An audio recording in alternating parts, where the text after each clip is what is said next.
quel est le courant, quelle est l'intensité de ce courant qui correspond à 100 milliards d'électrons qui ont traversé la section pendant une seconde. Donc, nous avons dit que I, c'était la quantité de charge divisée par le temps. Alors, ici, la durée du temps, c'est une seconde, donc ça reste, c'est la quantité de charge. Quelle est la quantité de charge qui a traversé pendant une seconde? Eh bien, c'est donc la quantité de charge D de Q, on va appeler Q si vous voulez, c'est donc 100 milliards, c'est-à-dire 100 fois 10 puissance, alors 1 milliard, c'est 10 puissance 9, multiplié par la charge, parce que chaque électron a une charge de 1,6 fois 10 puissance moins 19 coulombs. Donc, il faut multiplier 100 milliards par 1,6 fois 10 puissance moins 9. Donc, c'est ça la quantité de charge divisé par 1. Donc, c'est ça le courant. Donc, I sera égal. Alors, 100 fois 10 puissance 9, ça fait 10 puissance 11. Donc, c'est 1,6 fois 10 puissance. Alors, 11 moins 19, ça fait 10 puissance moins 8. Donc, vous voyez, c'est 1,6 fois 10 puissance moins 8 ampères. D'accord? Donc, ça fait 1,6 fois 10 puissance moins 5 milliampères, ou bien 1,6 fois 10 puissance moins 2 microampères.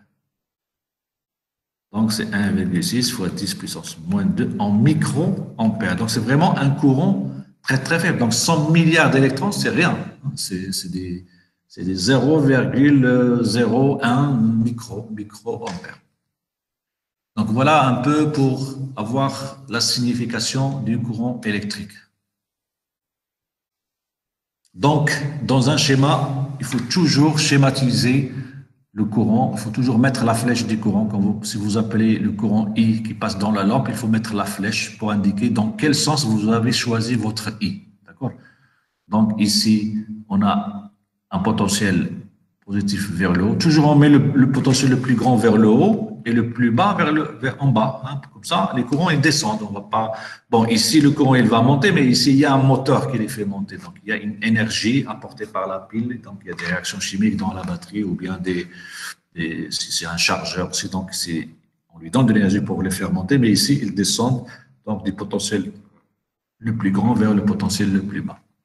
Alors, le courant est positif quand on oriente la flèche du courant dans le sens conventionnel. Donc, ici, j'ai les électrons qui vont dans ce sens, donc les électrons qui sont des charges négatives. Donc, c'est équivalent à des charges positives que, même si dans la réalité, ils n'existent pas, c'est des électrons, mais un électron qui passe dans ce sens, c'est équivalent à une charge positive qui va dans ce sens. Ça fait le même courant. Donc, ici, j'ai un courant positif dans ce sens. Le sens du courant change quand on inverse l'orientation. Donc ici, si on prend I dans un schéma, donc j'ai le droit de prendre I dans ce sens. Donc si par exemple le courant ici c'est 1 ampère, alors celui-là il va être moins 1 ampère. D'accord? C'est le même. Donc ici j'ai I dans ce sens, donc c'est 1 ampère. Donc si quelqu'un le choisit dans l'autre sens, il a le droit de choisir, mais il va être négatif. Ça veut dire moins 1 ampère.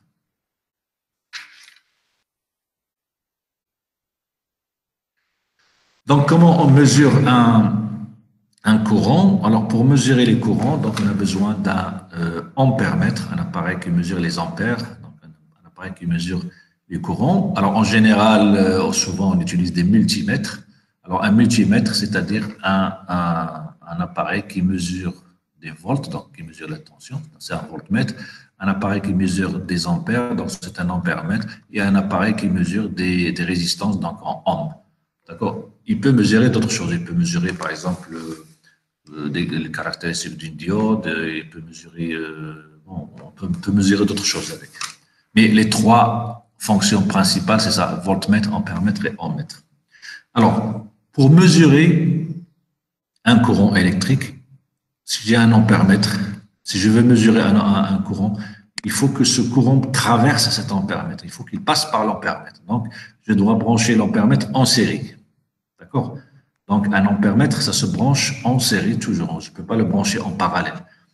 Alors, si je branche un ampèremètre, alors un ampèremètre, c'est un appareil. Alors, un appareil, ça veut dire il peut avoir une résistance. Si je mesure sa résistance, je vais trouver qu'une résistance. Donc, si je le mets ici, c'est comme si j'ai ajouté une résistance ici. Alors, si j'ai ajouté une résistance, le courant que j'avais ici va être diminué parce que j'ai augmenté une résistance. La résistance, c'est quelque chose qui résiste au courant. Elle diminue le courant. Donc, un ampèremètre, on le branche en série, mais pour que la mesure soit bonne, il faut que la résistance interne de cet ampèremètre soit la plus petite possible. D'accord? Il faut que ce soit très faible. Donc, en général, les ampèremètres, ils ont des résistances très faibles. Dans le cas idéal, c'est R égale 0, mais le cas idéal, ça n'existe pas. Donc, quand vous mettez un ampèremètre, souvent, on peut avoir des erreurs. Bon, ça peut être négligeable, mais ça peut ne pas être négligeable. Ça dépend des résistances qu'il y a dans. Alors, si je suppose que mon ampèremètre a une résistance de 10 ohms, si la lampe a une résistance de 10 ohms aussi, donc quand j'ajoute l'ampèremètre, ça fait que j'ai une résistance de 20 ohms.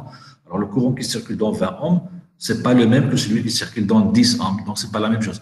Par contre, si j'ai ici 1 kilo ohm, alors 10 ohms avec 1 kilo, ça ne changera pas grand-chose. Ça ne changera pas beaucoup, ça change 1% peut-être.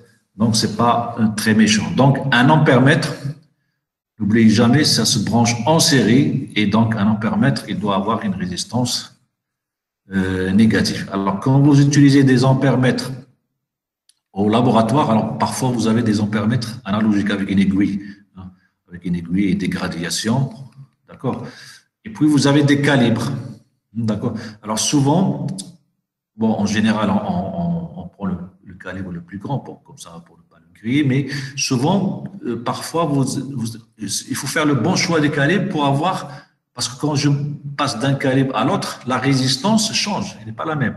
Donc, selon si je mesure de faible courant ou de courant un peu plus fort, je dois choisir un calibre qui me donne un résultat le plus correctement possible. D'accord?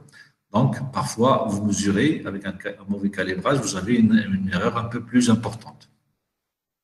Parce que quand vous changez de calibre, c'est-à-dire vous changez de circuit, hein, c'est un switch à l'intérieur, donc il était branché sur une résistance, il devient branché sur une autre résistance ou sur un autre point de résistance. Donc, ça fait que ce n'est pas la même résistance interne.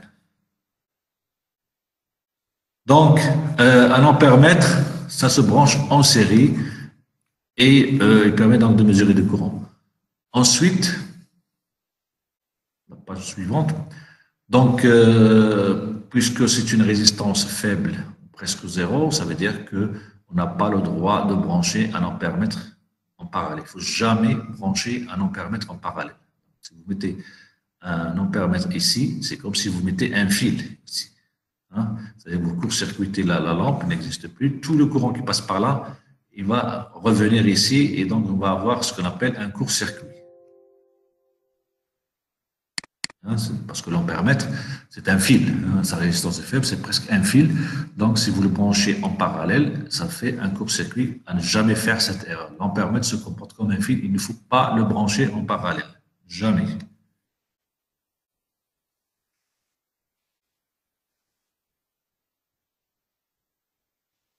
Bon, ça, on n'en a pas besoin. Ça non plus. Alors, donc maintenant qu'on a vu ce que c'est qu'un courant, donc on a dit le courant, c'est des charges qui se déplacent dans les fils conducteurs. Donc ça nous permet déjà de regarder la première loi de Kirchhoff. Alors, les lois de Kirchhoff, on a une loi qui est relative au nœud et l'autre qui est c'est-à-dire au courant, et la deuxième qui est la loi des mailles qui correspond aux tensions. Donc, on va voir ce que c'est qu'une tension avant de voir la deuxième loi de Kirchhoff. Donc, pour la première loi de Kirchhoff, c'est la loi des nœuds. Donc, le nœud, comme j'ai dit tout à l'heure, c'est un point où se rencontrent au moins 3 fils. D'accord? Donc, 3, 4 ou plus, c'est un nœud. Qu'est-ce qu'elle dit, la loi des nœuds? Elle dit que la somme des intensités des courants entrants dans le nœud est égale à la somme des intensités des courants sortants. Alors, puisque le courant, c'est des charges qui arrivent, donc c'est normal que toutes les charges qui arrivent dans le nœud sortent. La même quantité qui arrive, c'est la même quantité qui sort du nœud. Donc, la quantité des courants qui rentrent est égale à la quantité des courants qui sortent. Donc, c'est tout à fait normal. Donc, le nœud, il ne crée pas d'électrons, il ne consomme pas d'électrons. Tous les électrons qui arrivent vont repartir. Donc, on va dire que la somme des courants entrants égale la somme des courants sortants. Voilà, donc ici, j'ai les courants entrants sont I1, donc par la flèche ici, il entre. J'ai I2, c'est un courant entrant, donc I1 plus I2 est égal à la somme du courant sortant. I3, c'est un courant sortant. I4, c'est un courant sortant. Donc, la loi des nœuds me permet d'écrire que I1 plus I2 est égal à I3